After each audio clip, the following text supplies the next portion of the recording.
I'm Pete Abel. I'm co-founder and CEO of AbelCine, and I'm thrilled to be here with my longtime colleague. We go way back to New York days, Eli Ash of Backhouse. We're here to talk about the rise of in-house agencies within brands and within corporate enterprise. We'll look at some of the challenges of this model, and we'll describe how our teams on the AbelCine side have worked with the folks on the Backhouse side to deliver a better operating model, a more efficient operating model, what we refer to as an embedded partnership or an embedded agency. As most of you are probably aware, this trend is not anything new. It's become the new way forward of brands bringing in the agency work in-house. In fact, if you look at the statistics, the ANA stated, I think in May of 2023, that 82% of their member brands now operate in-house agencies. And that number continues to go up. And because of that, we realize that there needs to be a better way forward. Some of the advantages that they cite are obvious, right?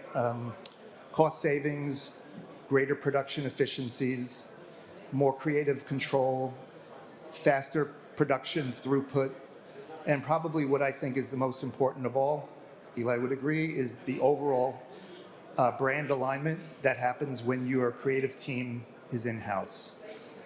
Now, when we work independently from Backhouse, AbelCine is primarily focused on providing the technology, the equipment, managed services, specialized talent, and specialized tech, and with systems integrations when we're building either content studios or broadcast spaces within these enterprises.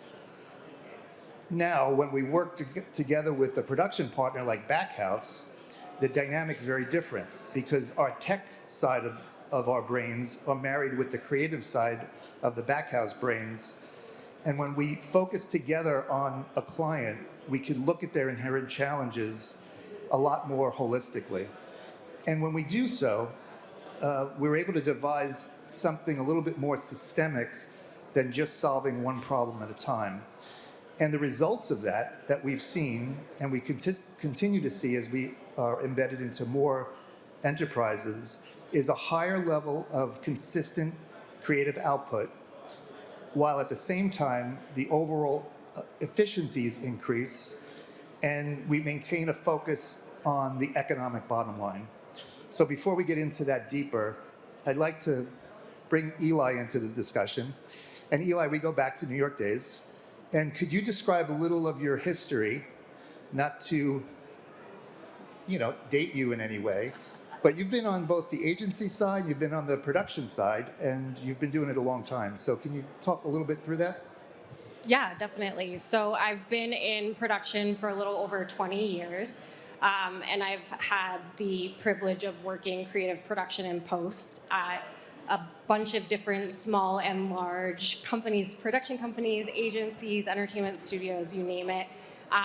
And I've really been a driver of building teams and systems and mechanisms to enhance the creative output everywhere I've been. And that's anywhere from Scripps Networks to Sesame Workshop, Dear World, Complex Media, Mustache Agency, Netflix, Hello Sunshine, the list goes on. And so it's really content for screens of all sizes, teams of completely unique dynamics and business goals, and it's just been a very exciting. And so now with Backhouse, we're looking at how do we maximize that and provide those success metrics to even more businesses and brands out there. So if you're looking at this model both from the perspective of the agency itself and a production company, typically where would the agency, the in-house agency, keep the work in-house, and what would they typically outsource to an agency of record or a third-party vendor?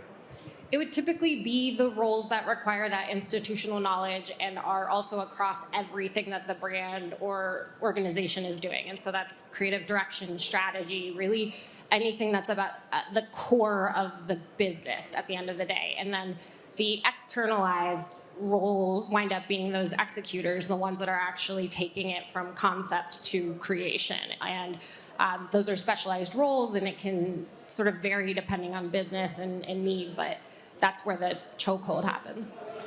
So you say chokehold meaning as a challenge? Right, exactly.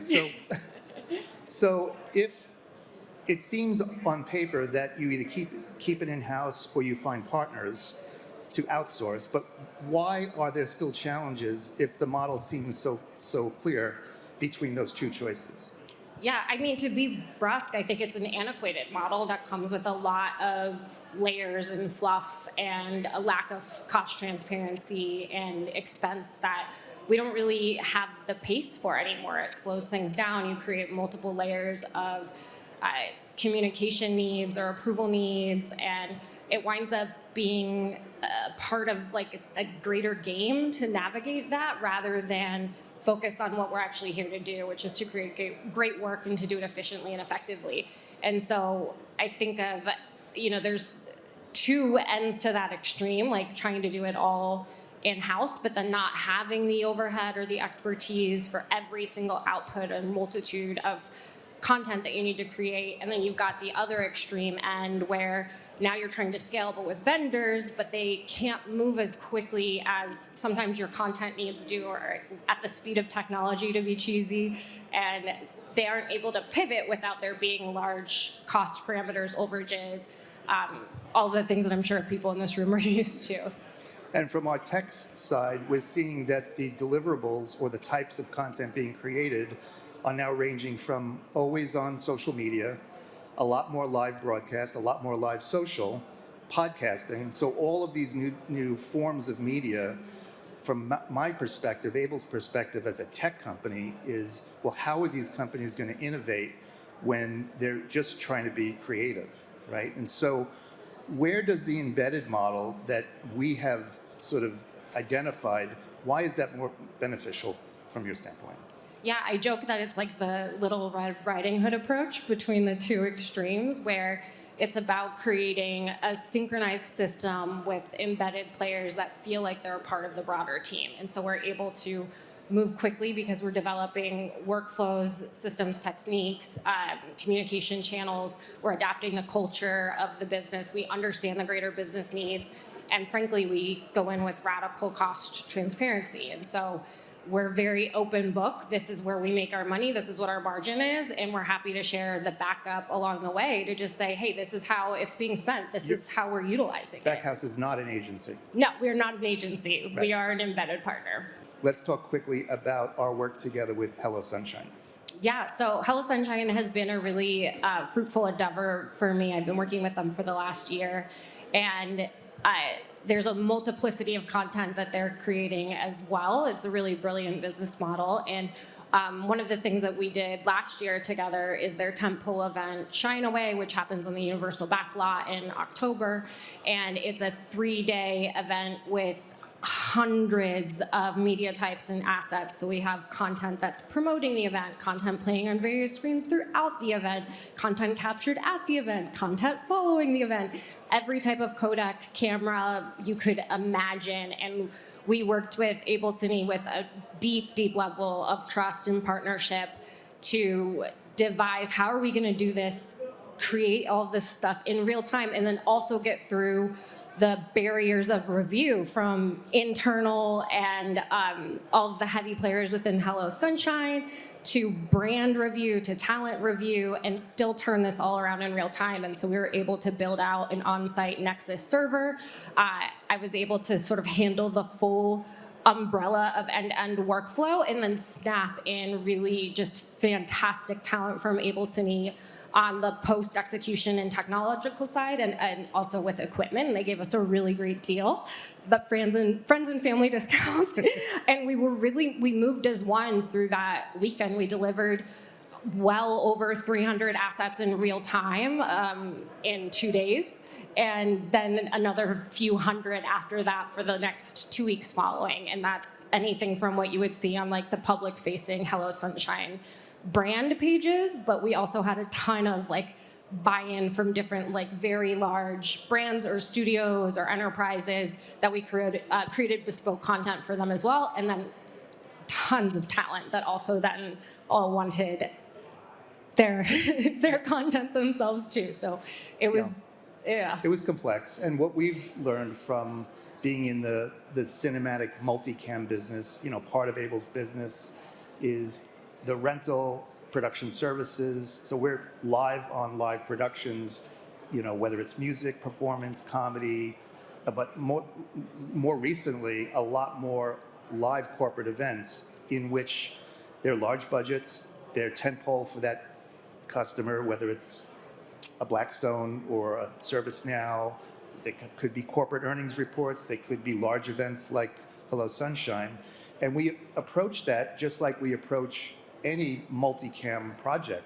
The deliverables, the turnaround, the level of expectation, the cinematic quality, all of these things are moving into what brands value in terms of their media deliverables.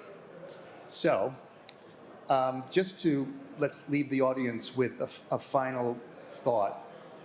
If there's one thing that brands can think about as they bring the agency work in-house, or as they have brought the work in-house and they're expanding the amount of throughput or the range of deliverables coming out of that in-house team, what is one mind shift that they could apply that might go a long way? Yeah, I think keeping that focus really strong on brand strategy, the core business value and offering, and then adopting a more elastic and responsive embedded partnership model as you scale or as you need to facilitate different types of content capture, some sort of creative support. And one of the, I think, beautiful things about what we're doing is that it's completely custom and bespoke to each team and each enterprise. So there's not a one size fits all. It's not like you're going to a Chipotle and getting a burrito that's off the menu. We're really like leaning into understanding what are your needs, what are your business challenges, and how do we meet you there? And adopt their ethos, not ours.